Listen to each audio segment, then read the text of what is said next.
Hello everyone, कैसे हैं आप।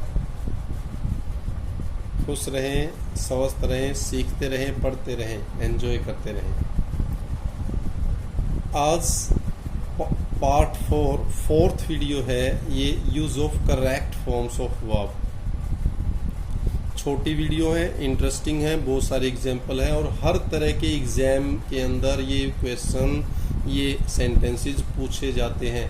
और मैं ये पक्का गारंटी से कहता हूँ, इन वीडियोस को अच्छी तरह अगर आप देख लेंगे तो ग्रामर की कोई भी मिस्टेक किसी भी तरह के लेवल, किसी भी टेस्ट में नहीं होगी। आज का जो टॉपिक है कंडीशनल सेंटेंसेस। अब कंडीशन से ही पता लग गया भाई, कोई ना कोई कंडीशन लगा दी, शर्त लगा दी। कंडीशनल सेंटेंसेस, इस तरह के सेंटेंसेस, इनसे भी रिलेटेड कुछ ना कुछ कई बार एग्जाम में पूछा जाता है। बिल्कुल इजी ट्रिक बताऊंगा और आप कभी भी ये गलती नहीं करोगे। देखें, एंजॉय करते हैं। अब कंडीशनल सेंटेंस में क्या है, दो चीजें होती हैं।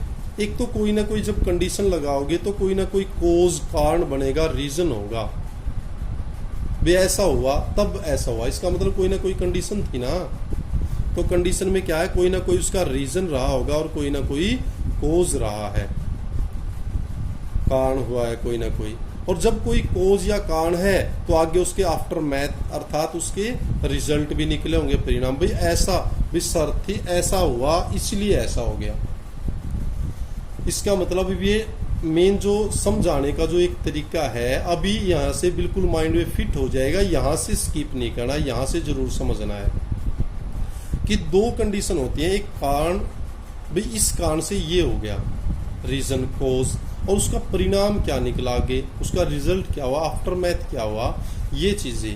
अब जब दो चीजें आपको समझ में आ गई, पहले तो आपको सेंटेंस में देखना है कि रीजन कौन सा है और उसका रिजल्ट। जब वो ऐसा हुआ तो इसका रिजल्ट ये निकला। जब ये चीजें आप बिल्कुल वहां से आइडेंटिफाई कर लोगे, आपका काम आधे से ज्यादा आसान हो जाता है। अब आगे देखते हैं। In conditional sentences we use of. अब हम किस किस का प्रयोग करेंगे, रीजन और कोज और ये रिजल्ट। अब वर्ब्स की अलग अलग सिचुएशन में अलग अलग वो बता रहा हूं आपको। अगर आपका जो रीजन है, जो कोज है, वहां वर्ब की फर्स्ट फॉर्म मिल गई तो आपके रिजल्ट में विल और वर्ब की फर्स्ट फॉर्म आएगी, ये श्योर है। अगर आपका जो रीजन है, जो कोज है, वहां वर्ब की सेकंड फॉर्म मिल गई, क्या मिल गई, वर्ब की सेकंड फॉर्म, तो आपके रिजल्ट में वुड और वर्ब की फर्स्ट फॉर्म आएगी। दूसरी कंडीशन, दूसरा रूल। तीसरा रूल, अगर आपकी रीजन और कोज में हैड और थर्ड फॉर्म मिल गई, कि जिस कारण से आगे वो घटना घटी, उस कारण में हैड और थर्ड फॉर्म मिल गया, तो नेक्स्ट में वुड, हैव और वर्ब की थर्ड फॉर्म लगानी है। ये कंडीशनल सेंटेंसेस हैं और तीनों की आपको सिचुएशन और पूरी तरह से क्लैरिफाई कर दिया। अब एग्जांपल देखोगे तो और ज्यादा क्लियर हो जाएगा। First sentence, if you work hard you will pass. अब दो चीजें हुई, एक वर्क हार्ड, इसका मतलब रीजन का कोज तो ये होगा, ये करोगे तभी तो ये आएगा, पास होगे, ये रिजल्ट बनेगा। और ये कोज है। मैंने कहा कोज में अगर फर्स्ट फॉर्म आ गई, इफ यू वर्क हार्ड, ये फर्स्ट फॉर्म आ गई, तो यहाँ क्या आ जाएगी, विल और वर्ब की फर्स्ट फॉर्म। समझ में आ गया बच्चों। ये आगे लिख लो, पीछे लिख लो, कोई फर्क नहीं पड़ता है।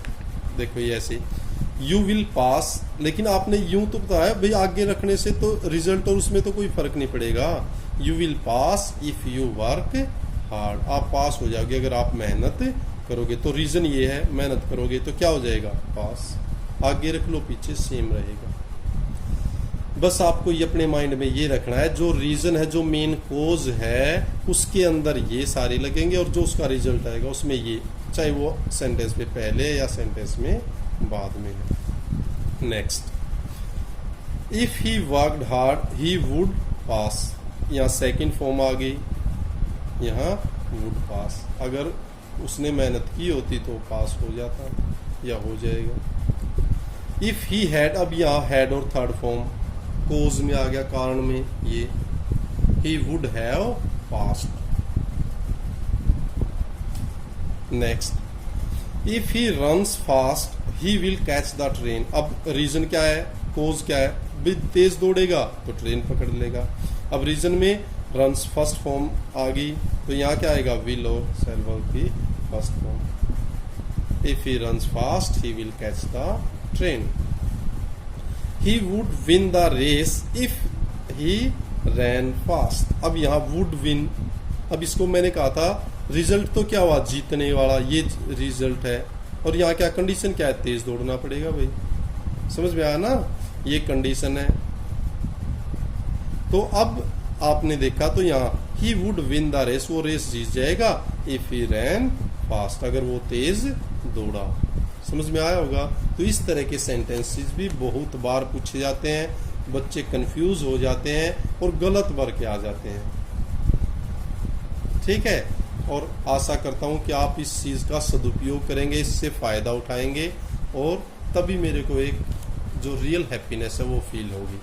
Same message once again, keep on enjoying, keep on learning, stay safe, stay healthy. Thank you, thanks a lot.